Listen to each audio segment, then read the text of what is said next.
Acompaña a Paco Rodríguez en un diálogo con personajes que marcan la vida interna y externa de la Ibero.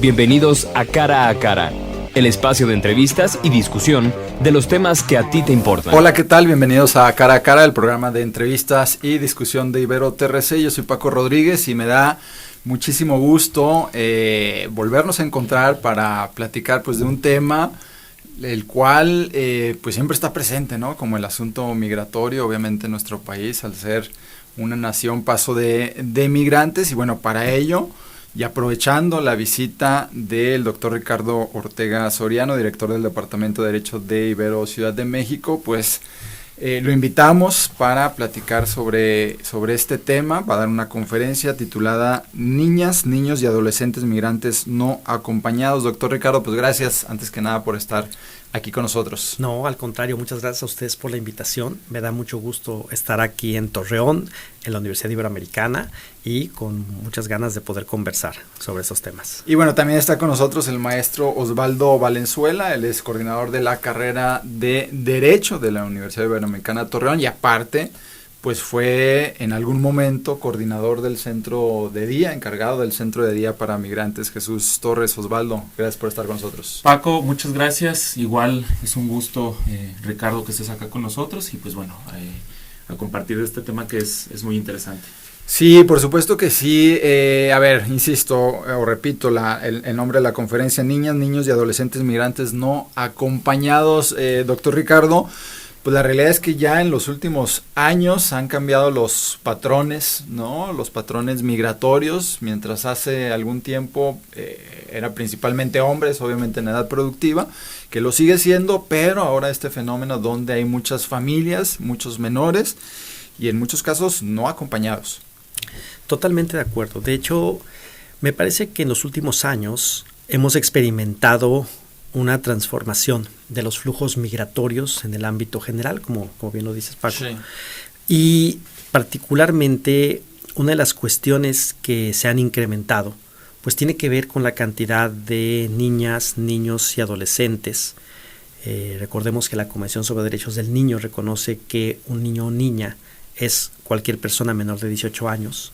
Para efectos prácticos distinguimos entre niñas, niños y adolescentes, pero nos referimos a personas menores de 18 años que se encuentran en alguna condición de desplazamiento forzoso. Sí. Tan solo, por ejemplo, en el año 2021, con los datos que tiene UNICEF, se registraba el desplazamiento de cerca de 13.7 millones de niñas, niños y adolescentes solicitantes de asilo o refugio a causa de alguna cuestión de violencia o conflicto en sus propios países a nivel mundial. Uh-huh. Y si vemos, por ejemplo, las estadísticas del año 2019, nos vamos a dar cuenta que en promedio 12% del total de personas migrantes eran menores de edad. En el caso, por ejemplo, de América Latina, esta cifra también se ha mantenido muy alta desde el año 1990 hasta el año 2020. Y, por ejemplo, en el caso de la frontera entre Estados Unidos y México en particular, tan solo en el año 2022, 100,000 personas menores de edad fueron detenidas, es decir, de las 100,000 personas que fueron detenidas en la frontera, podemos identificar una cifra específica, además de las 100,000 que fueron detenidas, de 152,000 niñas, niños y adolescentes no acompañados en ese periodo, ¿no? Entonces, lo que estamos viendo es cantidades muy importantes de niñas, niños y adolescentes que se encuentran en tránsito migratorio. Y creo que una de las principales reflexiones que tendríamos que hacer al respecto tiene que ver con qué tipo de obligaciones se generan para los estados frente a esta enorme cantidad de personas menores de edad que viajan de manera constante a lo largo de las fronteras y con condiciones muy particulares de vulnerabilidad, ¿no? Entonces me parece que la magnitud del fenómeno exigiría que los estados adoptaran enfoques y medidas de protección que que fueran acordes o que sean acordes a las necesidades que tienen las personas menores de edad. ¿Qué no se está haciendo entonces en este momento? Sí, creo que una de las cuestiones que hemos visto en los últimos años, y yo particularmente he trabajado en los últimos años con la atención de niñas, niños y adolescentes migrantes, particularmente en la revisión de los esquemas de protección. Una de las cuestiones que observamos, por ejemplo, de manera constante en muchos de los países en donde se genera este fenómeno es, por ejemplo, las políticas de detención por parte de autoridades, ¿no? Donde muchas veces las políticas migratorias están orientadas más a la contención de los flujos migratorios que a la protección y restitución de derechos. Existen diferentes condiciones de vulnerabilidad, por ejemplo, en el contexto de la frontera norte de México, como la situación que enfrenta las personas migrantes vinculada con el crimen organizado, con el fenómeno del tráfico de personas, y estos fenómenos impactan de manera diferenciada a las niñas, niños y adolescentes, ¿no? Es decir, de manera constante a lo largo de su trayecto migratorio vemos cómo se encuentran expuestas o expuestos a una enorme cantidad de efectos de violencia, de violencias, si cabe decirlo en plural, y de discriminación. De tal manera que podemos ver que los riesgos que enfrentan las personas menores de edad en situación de movilidad son multifactoriales y que tales condiciones les generan una especial condición de vulnerabilidad y, como lo decíamos anteriormente, pues que las respuestas del Estado muchas veces son respuestas fragmentadas, es decir, no hay coordinación entre las autoridades, los enfoques de atención privilegian la determinación de estatus migratorio sobre las necesidades de protección de las niñas y los niños y en términos generales muchas veces las niñas y los niños se encuentran expuestas o expuestos a pues una serie de condiciones de maltrato, de atenciones inadecuadas por parte de las autoridades, es decir, no prima un enfoque de especialización para la atención de ellas y ellos. A ver, Osvaldo, tú ya lo decía en un inicio, estuviste al frente, ¿no?, como encargado del centro de día para migrantes. En aquel tiempo ya se empezaba a ver estos cambios en los flujos migratorios, estos nuevos patrones donde pues ya pasaban, ¿no?, familias, niños menores en general. Sí, mira, así como lo comentaba Ricardo y lo comentabas también tú en un inicio, Paco, es un tema muy complicado, es un tema que de alguna manera ha ido entrando tanto con las leyes, con el derecho, pero también a las organizaciones de la sociedad civil, que luego no hay una respuesta efectiva ante este fenómeno. En ese tiempo, o lo que llegaba a pasar, o lo que está llegando a pasar en el contexto de la región lagunera, es que es relativamente nuevo la llegada de niños, niñas y adolescentes no acompañados. Claro que no estoy diciendo que antes de estos años no se haya presentado. Claro. Se presentaban pero con números muy esporádicos, no era un porcentaje muy mínimo, y como tú comentaste en un inicio, la composición migratoria de los flujos que llegaban a la comarca lagunera, pues eran flujos predominantemente de hombres en edad productiva, todavía hasta aproximadamente el 2018, el 2019. En pandemia los flujos bajaron, como toda la situación global de lo que se vivió en ese 2020, pero posteriormente, además de que aumentó el número de personas, aumentó el número de niños y niñas y adolescentes no acompañados. Luego también en el transcurso de ese flujo o de lo que sucedía, pues era que ya te topabas con niños, niñas y adolescentes no acompañados que se habían separado de sus familias. O sea, que está este tema de la separación familiar, no nada más por el mismo flujo o las violencias que tenían que vivir en el transcurso del trayecto por México, sino también por una falta de capacidad del Estado en respuesta a esto. Y además de lo que pasó, de lo que sucedió en la administración pasada y la administración presente de los Estados Unidos, con el tema de cómo se trataba a los menores de edad en jaulas, ¿no? Un tema también muy controversial, que fue un tema que mucha gente puso el grito en el cielo, pero que te habla de que las políticas migratorias son más de contención en lugar de un poco más la atención a esos menores y personas que no tienen los 18 años y que la verdad es que pues es unas imágenes que no se desearían volver a tener, pero que lamentablemente son más constantes, ¿no? Historias de que, bueno, ya me separé de mi mamá en esta ciudad, mi mamá me dijo que me iba a ver acá, o mi papá iba a hacer esto, o mi papá iba a hacer el otro, o voy con mi hermano y yo lo voy cuidando, ¿no? Sí. Cuando todavía no son mayores de edad, y entonces esto los pone en una doble vulnerabilidad, claro. Y pues te habla de la falta de respuesta del Estado. Sí, definitivamente este tema de contención, ¿no? Esta política de contención por parte de las autoridades nacionales, y que se hacen todo mucho en Coahuila, doctor. Hace un año, en septiembre del año pasado, tuvimos una caravana, ¿no? Como le llaman, ¿no? Esta caravana de migrantes, la mayoría venezolanos, que pasó por el estado de Coahuila.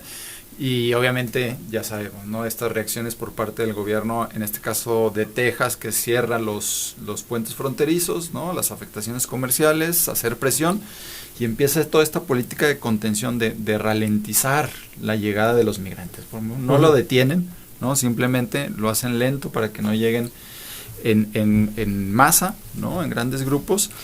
Pero todo esto, obviamente, pues es un trayecto, en muchos casos, desde Venezuela, Ecuador, ¿no?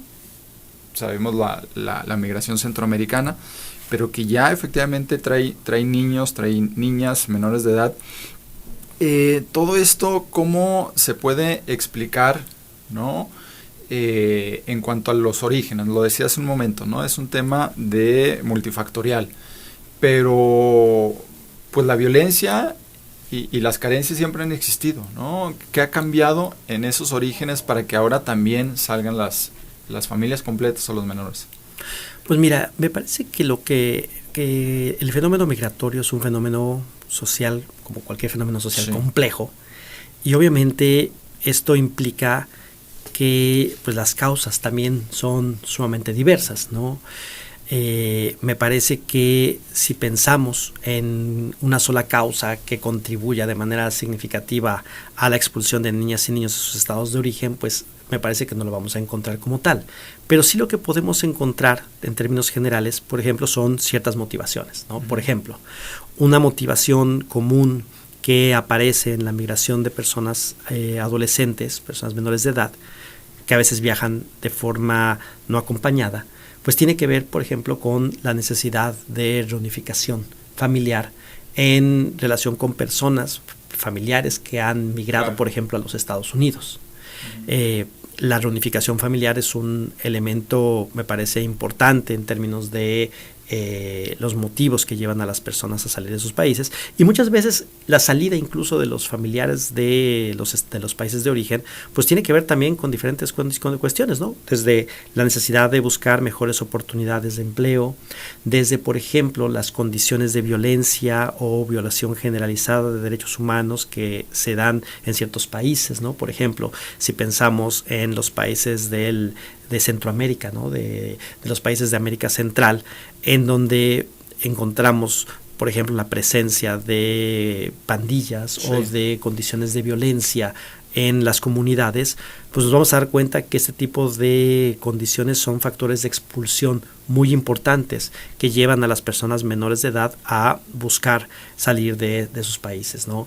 Por ejemplo, otro elemento que creo que también está presente en la migración de niñas, niños y adolescentes, pues tiene que ver también con la búsqueda de mejores oportunidades de vida y de alguna manera generar algún desarrollo o proyecto de vida que no encuentran en sus países de origen. Entonces, me parece que lo que estamos viendo obedece a condiciones multifactoriales. Si pensamos, por ejemplo, en la migración centroamericana, en ocasiones las políticas que adoptan en ciertos gobiernos donde, por ejemplo, se violan derechos humanos, se restringen condiciones, hay presencia de criminalidad organizada, hay mecanismos de desplazamiento interno en ciertas, claro, comunidades, son factores que alientan la expulsión de las personas y particularmente de niñas, niños y adolescentes. Entonces, creo que el escenario que estamos viviendo en América Latina es un escenario complejo en donde estas condiciones multifactoriales pues simplemente han incrementado la existencia de flujos hacia los Estados Unidos.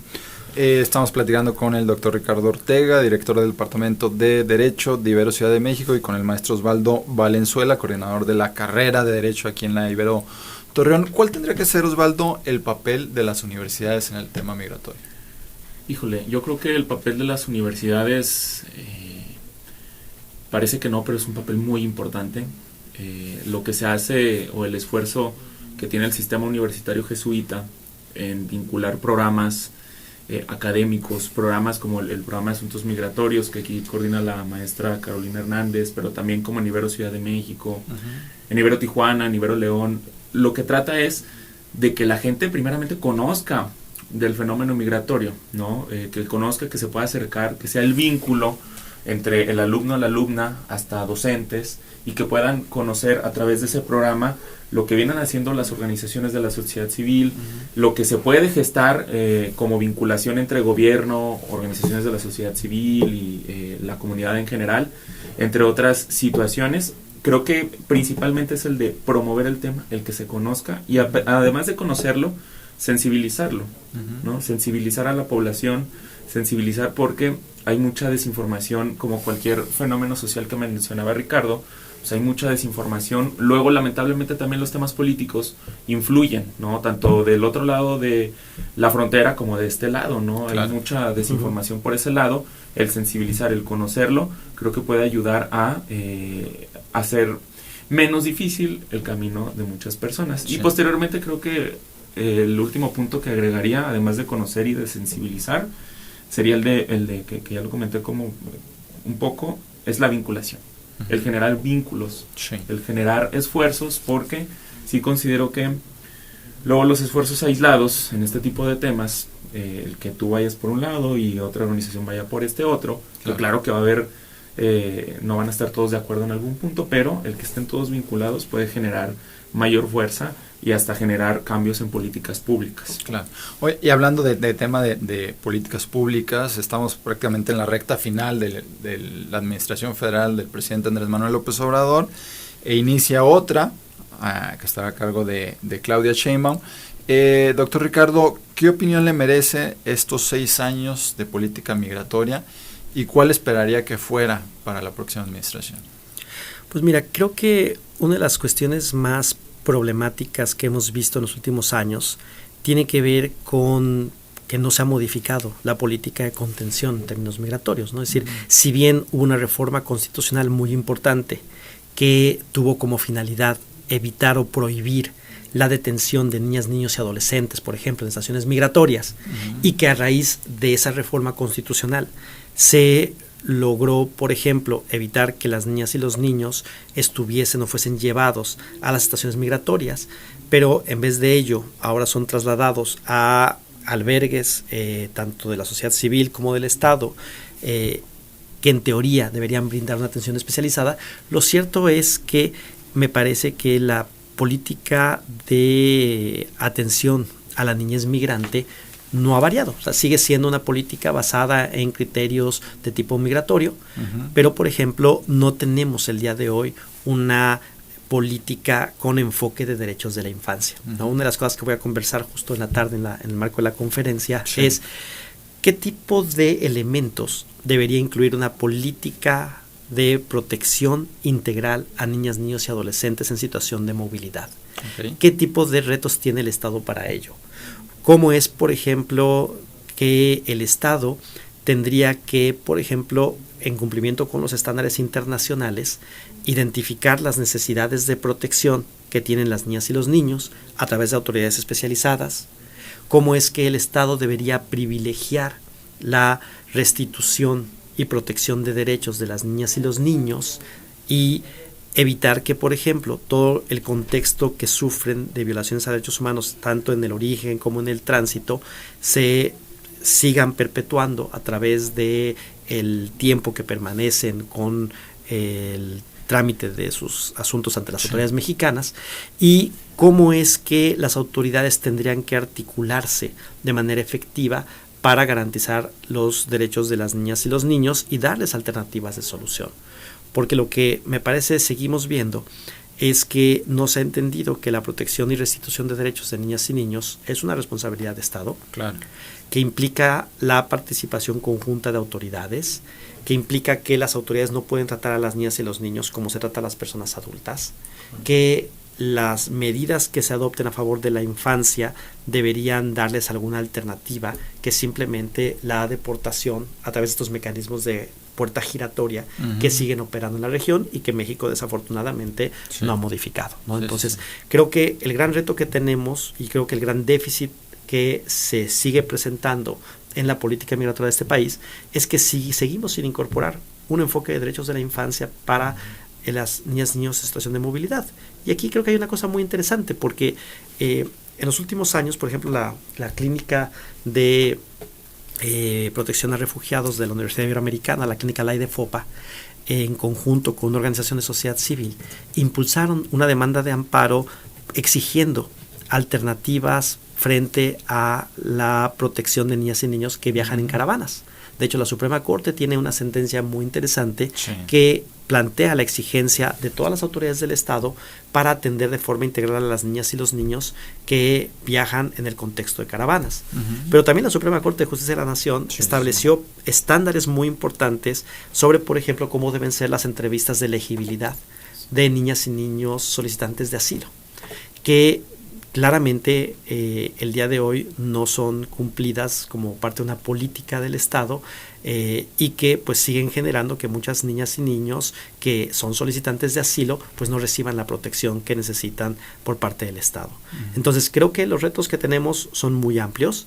Creo que sí tenemos el día de hoy mayores directrices de hacia dónde se podría apuntar para la construcción de una política que tenga este enfoque de derechos de la infancia, pero que desgraciadamente no se ha asumido como una prioridad por parte de la administración pública.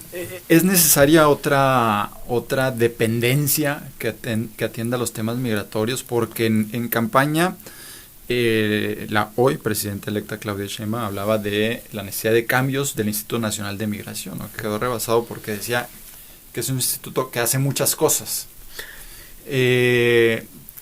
A propósito del tema de los nombramientos del gabinete, todavía, hasta donde sé, todavía no se ha nombrado nadie en el Instituto Nacional de Migración, ¿no?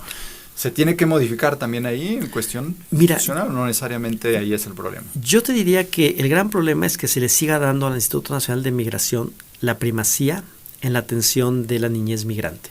Creo que más bien lo que tendríamos que hacer, y que eso además ya tenemos el marco normativo para ello, es fortalecer el Sistema Nacional de Protección a Niñas, Niños y Adolescentes, que fue creado a partir de la Ley General de Derechos de Niñas, Niños y Adolescentes, en el marco de la reforma constitucional que hubo en la materia, en donde se establecieron, por ejemplo, las procuradurías, tanto federal como estatales, de protección a niñas, niños y adolescentes, que son las autoridades especializadas que tienen la obligación de detectar necesidades, de asegurar representación jurídica, de brindar acompañamiento y la articulación de las autoridades, y que en todo caso más bien lo que tendríamos que pensar es cómo se fortalecen las procuradurías de protección, cómo se fortalece el CIPINA, ¿no? el Sistema de Protección Integral de Niñas, Niños y Adolescentes, y cómo logramos que los procedimientos del Estado permitan la rectoría de las autoridades especializadas en infancia para la gestión de los casos donde participan niñas, niños y adolescentes. Creo que lo que tenemos en términos de marco normativo, con las reformas a la ley de migración, en la Ley General de Derechos de Niñas, Niños y Adolescentes y la creación de estas instituciones, podría ser un marco interesante si se dieran recursos suficientes para que se pudieran operar las procuradurías de protección a nivel estatal, a nivel federal, ¿no? Y incluso a veces en el ámbito de algunos municipios, pero también que se le quitará protagonismo al Instituto Nacional de Migración en la determinación de los casos de niñas y niños. Sí, por supuesto.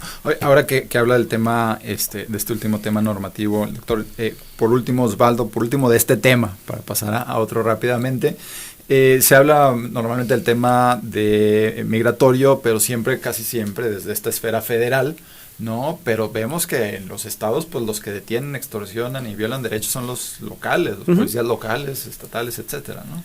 Sí, claro. Es una situación que ha existido mucho y se acentúa en ciertas regiones del país.